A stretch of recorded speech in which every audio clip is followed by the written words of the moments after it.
Hello, this is Eugenia with Radiant Warrior Living. I'm here today to talk about dealing with change and going through a transformation in our life. Just a quick intro into the work that I do. I am a guide and coach for professional women who are looking to connect with who they are and find their voice. And by voice, I mean your unique footprint, your unique message, who you are here in the world, who you're here to be, who you're here to be as, to show up, and so on. So if you are going through a change, if you are going through something really big in your life right now, this video could be very helpful for you. All of us deal with change all the time in our life, so it is definitely a constant. So that's why this topic is important. A lot of my clients are going through a change right now, so I wanted to talk about it and to have a video because we all have different ways of dealing with change. There's definitely some ways that work better, and sometimes we are going through a change that we wanted to bring on. Sometimes we're going through a change that just happens to us. So all of these things are definitely something that can take us out of our comfort zone, and that's why I wanted to talk about this today. So the topic is dealing with change and transformation. Change and transformation are kind of similar but slightly different. Change is something that usually happens in our life, whether we ask for it or it's brought on by the circumstances. And transformation is something that we can be going through either because we feel like something is not working and something is missing in our life, or we feel that there's circumstances that are pushing us to transform, and we kind of go within, or we look at what we can do. So change is usually something that's kind of brought in from the outside, and we can be dealing with a difficult situation. We can be going through a change in our career, change in our circumstances. People go through death in the family, divorce, even getting married is a big change because it's still an adjustment. Dealing with kids who are going through changes themselves, or are hitting a milestone of graduation and moving into going to university, leaving home, becoming empty nesters. All of these things are a big change. People who are retiring or changing careers, or looking at what they want to do in their life. So all of these things are very important, and they hit us at the core. And a lot of the times when we are not ready, it can really create a lot of anxiety and stress. So I have been through a lot of changes in my life, and a lot of these changes just happened. Some of the changes were brought on because I felt like it was time to move on to a new stage in my life. But more or less, change is inevitable. And a lot of the times when we are in the place of uncertainty, we have a stress reaction. We have a reaction that happens, and we're often not aware of it because we're thrown kind of out of our seat. We're thrown and out of our comfort zone. So first and foremost, it's understanding how you deal with stress. Some people close off and become very kind of rigid and very uncommunicative. Others cling to everything that's familiar and start looking at what can they keep. Their reaction is more around a resistance to change. There's people who embrace change and become adaptable and develop a different attitude during change. But usually there's a very reactive response to change. So it's understanding how change affects you. What is your initial gut reaction? What's the instinct that shows up? And most of the time it's fear. Fear is something that's normal. It's our instinctive way to be in the circumstances where we're not familiar, where the fear and the survival hits us. And that instinct to survive creates a lot of response and a lot of reactions that take us sometimes into a very dark place where we do a lot of things unconsciously without any awareness.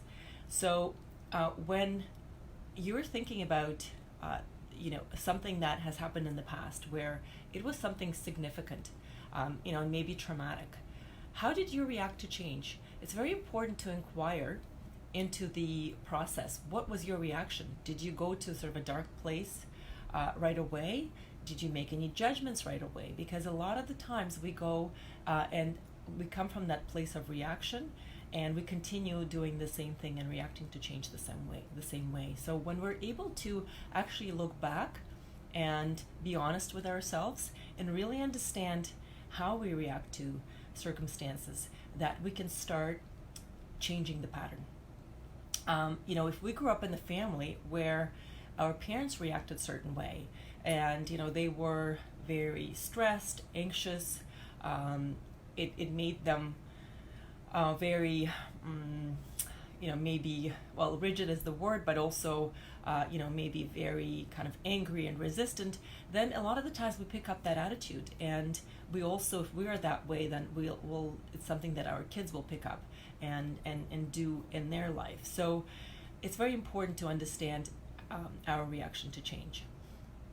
And going within and sort of understanding that pattern and seeing what is it that you can change, because it's the sense of acceptance, that an acknowledgement that's very important when something like that is going on.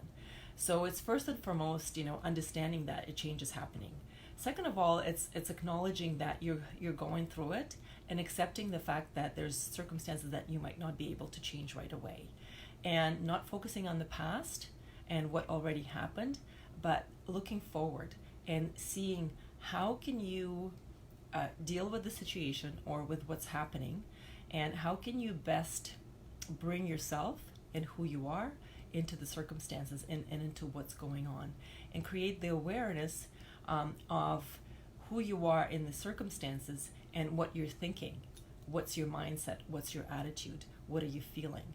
How are your thoughts affecting your emotions and your actions, right? Because very often, what we're thinking will affect what we're feeling, and it will affect our actions. So very often when we have a pattern of behavior, it becomes something that just happens, and very often we kind of end up at the end of it thinking, how did this happen? Because if we are thinking the same thing, if we are reacting from a place of fear, then our emotions show up based on the thoughts of fear, and then our actions, of course, will be based on the thoughts of fear, on the emotions of being scared and anxious, and then we'll act from that place.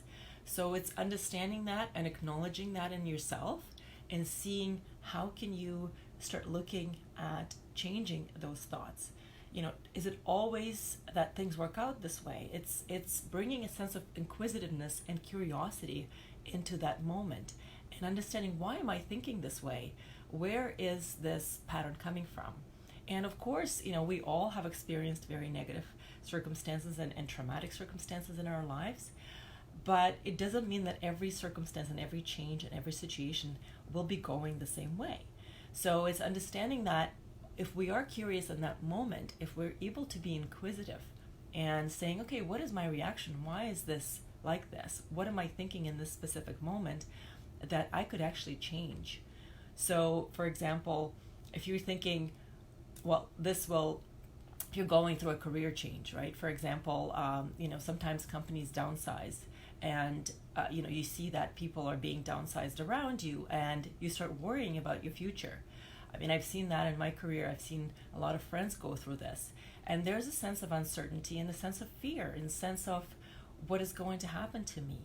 So if you're able to take yourself and understand your thoughts, what are your thoughts that are showing up in this specific moment? Are the thoughts are of I'm not worthy of a good job, I'm going to lose this job and I'm not going to be able to find another one? What are the thoughts that are showing up for you that you feel stressed and you feel the fear? Sometimes you can be also affected by the other people's by other people's thoughts around you, of course. And so if there is that sense of uncertainty for others, what happens usually, that is that if you're in that environment, it will obviously affect you. But it's being aware of that and understanding that it doesn't have to be that way. It's actually, it can be, you can look at that as an opportunity to change your life or to change your career or to upgrade something or to look at what is it that, you could be looking at if it's, if it is your time to, if you're going to be downsized or if you're going to be let go, for example, what are some other opportunities on the other side of that? And what if you could be curious about what else you would like to do, and what else you've always had a passion for? And I understand that, there's things like, feeding your family and having to care for everyone around you and the responsibilities. I'm not diminishing this by any means. I have been there myself, and I totally understand that there's all this, very important things that kick in right away, and that sense of, I need to survive and I need to, to look after my family, especially the situation with single parents or people who are doing so the major, kind of breadwinning in the family or supporting other family members, not just their kids. I mean, a lot of us go through a lot of these things, and we are in situations where others depend on us. So we feel like if we are going through a change, it will affect others around us, which is natural. And it's very important to kind of have that sense of responsibility, but also not that sense of responsibility take you down or kind of, add more responsibility and more weight on your shoulders, which would create a lot more anxiety and a lot more fear. So just to quickly kind of go through this again, the acknowledgement, acceptance, being able to kind of really understand your patterns, right, and your reactions to those stressful situations or to what's happening, and finding ways that you can get to your thoughts and the emotions that show up, and so that you can change the thought pattern and be curious and inquisitive about what you're thinking and what is showing up, and being able to sometimes take a step back and saying to yourself, you know what, I really need to get some clarity here about what's going on and what my reactions are to this. And it's important to retreat at times. When we are going through something significant, whether it's a good or a bad thing, actually, very often we don't take the time to retreat and understand what is going on within ourselves, because our life is so busy and there's the constant noise around us of technology, of the busyness, of being, having to be there, having to be here, that we have this very erratic kind of sense of where we're at, because we have to be on to the next thing. So we don't take the time to sometimes retreat within and understand what's going on. And we could be kind of catching a reaction that maybe has started 3 weeks ago, or something that we've been going through, but we haven't spent any time alone. We haven't spent any time to sort of retreat and understand where we're at. So it's gaining clarity about, how is the situation affecting you? What is happening within you? That will help at least get the understanding of what it is that you might be able to change, and what is it that you might be able to work on, or how can you give yourself what you're needing in that moment. The next thing that's very important is talk, or communicate about what is going on with you. We all are surrounded by people. Not everybody would be there to listen to you, just because not everybody has that ability to be a good listener. But it's finding those people who actually sometimes would listen without maybe even giving you advice right away. I find that sometimes having that space to talk about something is very important, and having that space to kind of not feel that you're going to be bombarded by advice or solutions, or sometimes you just need a space to be heard. So it's finding that somebody that you can trust, but also somebody who doesn't feel obligated or doesn't feel like they know everything to give you that advice, which is very important. And if you don't have that in your life, it's taking a journal and writing things down and kind of gaining a little more clarity about where you're at, or sometimes doing both, right? Being able to communicate and talk about it and let it out, and maybe sort of having somebody that you can soundboard, that you can kind of say, this is what I'm feeling. Is this normal, or am I sort of completely stress reacting here? And so having that ability to talk to somebody about it or write about it, will create some clarity, which in turn will allow you to break it down and understand that maybe the fear is based on something that has happened in the past, or is a story that you've been telling yourself. And we all have stories in our lives, and it's amazing how we stick to the stories that we've created in our lives. So it's really understanding kind of what you're going through and gaining clarity with that. The other thing that's important, that once you understand what you're going through, it's actually not judging that, and not sort of saying to yourself, well, I'm weak, I'm this, I'm that. It's really just accepting it, because and that the person next to you they would be feeling very similar things as human beings. So it's normal to feel that way. So understanding that it's okay, and being aware that of that feeling is actually the first step towards being able to change that, or the thought that is going through your head. So those are very, very important. The next thing is actually giving yourself compassion, but also looking after yourself. So whatever it is that would help you. Some people need the physical exercise. Some people need a walk. Some people need something, a hug, something very, very simple, or just a word of encouragement. So very often we put a smile on our face, and for people outside, sort of on the other side of our life, outside of our family, we don't even let them know. We don't want to show that we're going through something. I have been there myself, so it's kind of like showing a weakness. So I totally get how it can be difficult to do that, and I totally think that the vulnerability and kind of showing courage by showing vulnerability is very important. I love Brené Brown's work on this, and I think there's a lot of things that could be said about it. So it's your choice. If you're okay to be vulnerable, that's great. If you're not okay, I'm not saying that you should be, but find a way to be compassionate to yourself, but also being good to yourself, and looking after your physical health, your emotional health. So whatever it is, whether it's taking a bath or doing something for you, it could be something very small and simple, but that's very important. Just to give yourself that encouragement and love that could take you actually a long way. And showing others that, you might need that, you might need a little extra compassion from someone because you're going through something, versus kind of going through it quietly, and for others to be kind of looking at you, not understanding, and thinking that you're just kind of in a bad mood, and not being able to support you in any way. So it's paying attention to what is going on, and to paying attention to kind of what's going on around you, how other people are affected, and from there taking it forward with thinking about how do you want your circumstances to work out, or this change, how do you want it to move forward, to progress, and starting to focus on that, because very often we focus on what's not working, and we notice what's not working.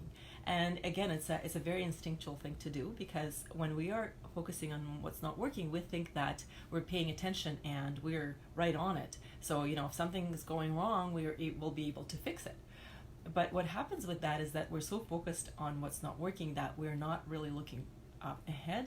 We're not looking at what we want, and we're not focusing our mind on the positive. And if you are able to bring yourself to that place where your attention is actually focused on what you want, and out of what's going on, finding those little seeds of what's working, what's taking you, how is this change affecting you? Maybe it's bringing out parts of you that have been there, sleeping for a long time, and the vulnerability, or being able to feel, or being able to be compassionate to yourself that you haven't really noticed before. So it's paying attention to what's working, but also focusing on what you want, and thinking about where do you want your life to go, instead of looking at again how the change is affecting you, and how it's affecting what's been happening, all right, most of it is in the past, right? It's focusing on the future and saying, okay, so this change is happening. I will work on my adaptability, but what is it that I really want? Because a lot of the times when we go through a change, we actually feel like our life and our destiny is at the hands of somebody else. And that feeling is not always that comforting. And when we are focused on our desires, our dreams, we actually allow ourselves to get that control back.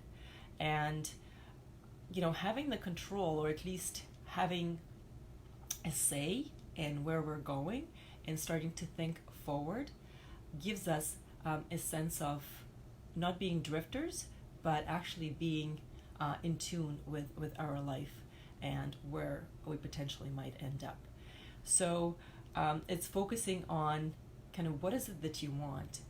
It's gaining clarity about what are some of the things that are important to you, and how do you want sort of that next stage in your life to be. And it's about really writing down things and thinking about your dreams, thinking about some of the passions that you have been maybe working on, or at least thinking about, and focusing that attention on yourself and kind of the bigger things in your life that you want to happen. When you're able to focus on that and to bring your attention there, the change that is happening will probably continue, but you are in your mind, and your mindset is in a different place. The second thing that is helpful, sort of on the moving forward front, now that we've established that just looking back is not helpful, is kind of gaining that knowledge of yourself, right? And like we said, it's understanding the pattern, your reaction pattern, understanding how you've been dealing with change before, and how you could change that pattern if it's every time a very stressful and very scared and very anxious state of mind. And it's also gaining a knowledge about yourself, as far as what are your beliefs, what are some of the things that you've taken on as the truth in your life. And a lot of it is our conditioning. I personally have been working on my conditioning, which is it's kind of scary, because I think I love my family, but I've been conditioned heavily by my family, as well as my teachers, my school, which has had a tremendous impact on my life, but also has given me certain beliefs that I've taken forward that potentially as I'm finding out, are no longer true. So it's understanding your beliefs and understanding what you have taken forward, and what you've been carrying as your sword in your life, and kind of really being inquisitive and self-inquiring, as far as, like, is that the real truth? Is it the truth that's working for me? Is it something that I'm willing to take forward, and is it the hill that I'm willing to die on? So it's really kind of going within and understanding what are some of those things that you're carrying within, and kind of gaining a deeper knowledge of yourself, which is very, very important. And for that, again, you need the time, and you need to give yourself the permission and the space to do that. And you need to give yourself also room, and room for mistakes, room for certain insights. Some of those insights could be very, very deep, and very well, they could be something that might make you feel kind of shocked in a way, that you kind of think, well, I'm not a judgmental person, but then you realize that you judge yourself a lot, and that every situation in your life you judge everything. And that's just an example, but the point is that there could be some very interesting insights which can take you forward to a very different place, but that self-inquiry is very important in order to gain the clarity, and in order to gain that place of excuse me, being able to know where you want to go, and how you want to take your life to sort of the next level, or the next stage, and that is truly about transformation. So when you're able to go through that self-inquiry and self-mastery and sort of self-knowledge, and go through that process, that can bring you to a place of really having a lot more um, connection with who you are, which is a very powerful thing. And once you're connected with yourself, you actually give yourself permission to be you. You give yourself permission to kind of show up fully, and from that place, it you will there's a whole well of things and the strength that will show up, and the confidence in who you are, because that opens up a whole other kind of dimension for yourself to exist in. But again, it's something that will not be an easy process, and being able to go into that potentially a dark room. There's a doctor, Christian Northrup. She's a gynecologist, and she's written a lot of books for women. And she said that my mind is a dark alley. I'm very scared to go there alone. And I agree. Sometimes when we go within, there's a lot of things we can figure out or find out about ourselves that we might not be very happy with, but it will give us a tremendous self-knowledge and the acceptance that we're not perfect, that we have a lot of amazing things about us, but we also have some dark qualities. So it's being able to accept both sides of ourselves and being able to live with that and be okay with it. That's a very powerful step to moving forward. And the third thing, as far as sort of moving forward, is being able to see where you want to go and kind of imagining yourself there and giving yourself permission to really step into that place and really believing that it's possible for you. And when that belief and that sense of possibility shows up, you can imagine yourself there, and you can actually be that person already. You can start being in that place. You can allow yourself to really embrace all the possibilities that you have in front of you.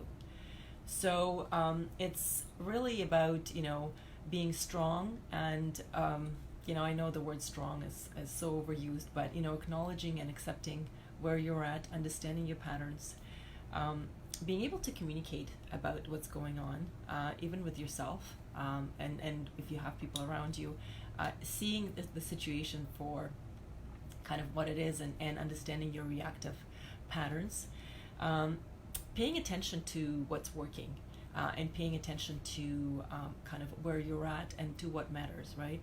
Looking at values versus the fear that you have, because the fear will always be there, but when you're focusing on your values and your purpose and where you're going, the fear would be not as strong, because all of these things will bring out the resources within you that are there to support who you are and your journey. And it's looking ahead. It's looking ahead and understanding that your thoughts do change how you act, and they change your feelings. So it's understanding that you have that capacity within you, and it's focusing on what you want and really understanding where you want to go, and understanding yourself, and then believing that the things that you want are possible. The other thing that I've mentioned that I wanted to talk about very briefly is the transformation. So how do we deal with, or how do we go through a transformation in our life? And very often when we are thinking that something is not working and something is missing, we want to feel, or we want to start changing things. So the things that I've mentioned for change are definitely very applicable for transformation, but it's really asking yourself three important questions. Where am I at right now? Where do I want to go? And what's missing?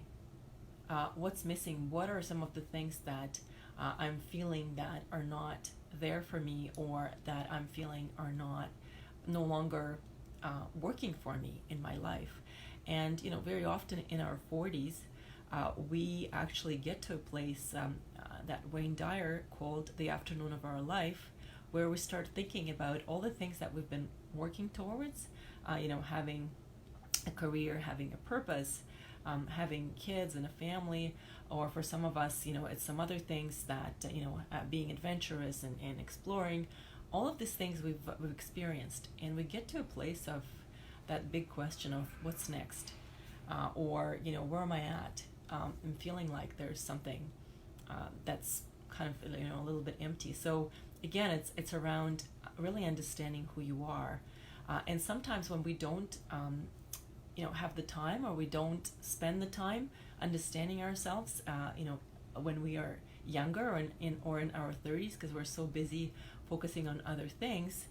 I almost think, and I almost believe that there's a reason why it happens, because we're forced to finally turn within, and we look so much on the outside for the big part of our, for the first part of our life, for the first half of our life, that we look so much on focusing on outside of ourselves, and focusing on accomplishing and doing, and we get to a place of, what is it that I truly want. So that's when we're really hit with kind of, this is not working, or this is missing. I work with a lot of women who go through that, and it's very important to actually go through that process of self-inquiry, and go through that process of exploring, and giving yourself that time to explore. That's when you truly need to open up to possibilities, and actually not force yourself to be dragged into something that might not be you, but actually take the time to do some research, to do some self-exploration, and to try things. I understand that it could be difficult with time, with resources, but there's always ways that you can actually explore your soul's urge to get to a different place, or to see what's going on. And it's also about really going within, and kind of understanding what's going on inside me. What am I feeling? What am I thinking? Where am I at? And connecting to that part of yourself. And sort of how much of what's going on within you is triggered by something on the outside, or is there some kind of an inner inquiry that needs to happen. And it's expressing yourself. So there's many different ways of expressing yourself that you can go through, and a lot of people I know look for hobbies, and that's great. I think those are amazing ways to express yourself, and it's trusting yourself that you actually have the ability to express yourself. It doesn't have to be perfect. There's many amazing ways that one can express themselves. If you start looking online, or there's so many ways that people find to express who they are, that it's mind-boggling, and it's amazing. So there's no limits there. What's important is really being at a place of kind of giving yourself that space, and also letting yourself explore those things. And there's one more thing that I was going to mention that just escaped me right now. But I'm hoping that this was helpful. I'm hoping that you'll be able to take this forward into your life. And if you are going through something major, I'd be happy to work with you. I work one-on-one with people as far as through guidance and coaching. I also have small groups that I work with, and I find that could be a very transformational experience, because we work on going through different things together, and the group supports each other, as well as there's the energetic connection of everybody being sort of in tune and being able to support each other, which creates a community to be able to go through a transformation. So I want to wish you all the best, and if you are going through a change, or looking at going through a transformation, or going through a transformation in your life, just know that you're precious and unique, and your footprint in this world is very important. So keep doing what you're doing, and have a wonderful day.